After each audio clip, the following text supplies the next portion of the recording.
നമസ്കാരം. പ്രധാന വാർത്തകൾ.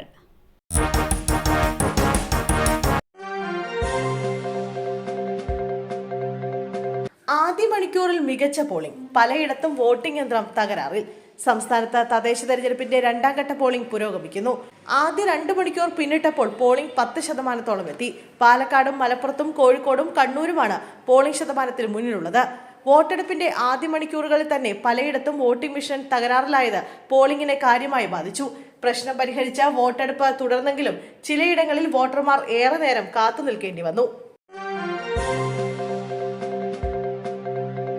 82 രാജ്യങ്ങളിൽ നിന്നും 206 ചിത്രങ്ങൾ. രാജ്യാന്തര ചലച്ചിത്രമേളയ്ക്ക് നാളെ തുടക്കം. 30ാമത് രാജ്യാന്തര ചലച്ചിത്രമേളയ്ക്ക് നാളെ തുടക്കമാകും.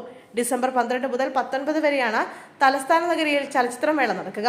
26 വ്യത്യസ്ത വിഭാഗങ്ങളിൽ നിന്നായി 82 രാജ്യങ്ങളിൽ നിന്നുള്ള 206 ചിത്രങ്ങളാണ് ഇത്തവണ മേളയുടെ ഭാഗമാകുന്നത്. ചലച്ചിത്രമേളയുടെ ഡെലിഗേറ്റഡ് പാസ് വിതരണത്തിന് ഇന്ന് രാവിലെ 11-ന് ടാഗോർ തിയേറ്ററിൽ തുടക്കമാകും. കണ്ണൂർ പരിയാരത്ത് UDF സ്ഥാനാർത്ഥിക്ക് മർദ്ദനമേറ്റു. 16ാം വാർഡ് സ്ഥാനാർത്ഥി PV സജീവനാണ് മർദ്ദനമേറ്റത്. പരിയാരം ഹൈസ്കൂളിലെ 2ാം ബൂത്തിൽ വെച്ചാണ് അക്രമം. കണ്ണൂർ കോട്ടയം പഞ്ചായത്തിൽ ഓപ്പൺ വോട്ടിനെ ചൊല്ലി തർക്കമുണ്ടായി.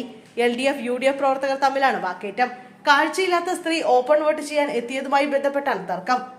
തർക്കത്തിനൊടുവിൽ സ്ത്രീ ഒറ്റയ്ക്ക് വോട്ട് ചെയ്തു. മാവേലിക്കര തോട്ടിൽ ഒരാളെ മരിച്ച നിലയിൽ കണ്ടെത്തി. നഗരമധ്യത്തിലൂടെ ഒഴുകുന്ന കോട്ട തോട്ടിൽ നിന്നാണ് ഒരാളുടെ മൃതദേഹം കണ്ടെത്തിയത്. ആളെ തിരിച്ചറിയാൻ കഴിഞ്ഞിട്ടില്ല. മിൽക്ക് സൊസൈറ്റിക്ക് സമീപത്തുള്ള തോട്ടിൽ നിന്നാണ് മൃതദേഹം കണ്ടെത്തിയത്. തോടിന്റെ കരയിൽ നിന്നും ഒരു സൈക്കിളും കണ്ടെത്തിയിട്ടുണ്ട്. ഇത് മരിച്ചയാളുടെ ആണെന്നാണ് നിഗമനം.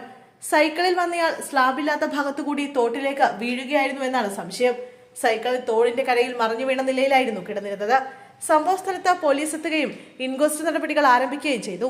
മരിച്ചയാളെ തിരിച്ചറിയാനുള്ള നടപടികളും ആരംഭിച്ചിട്ടുണ്ട്.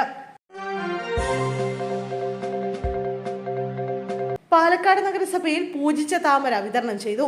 BJPക്കെതിരെ തെരഞ്ഞെടുപ്പ് കമ്മീഷന് പരാതി. പാലക്കാട് നഗരസഭയിലെ 19ാം വാർഡ് കൊപ്പത്ത് പൂജിച്ച താമര വിതരണം ചെയ്തു എന്നാണ് പരാതി.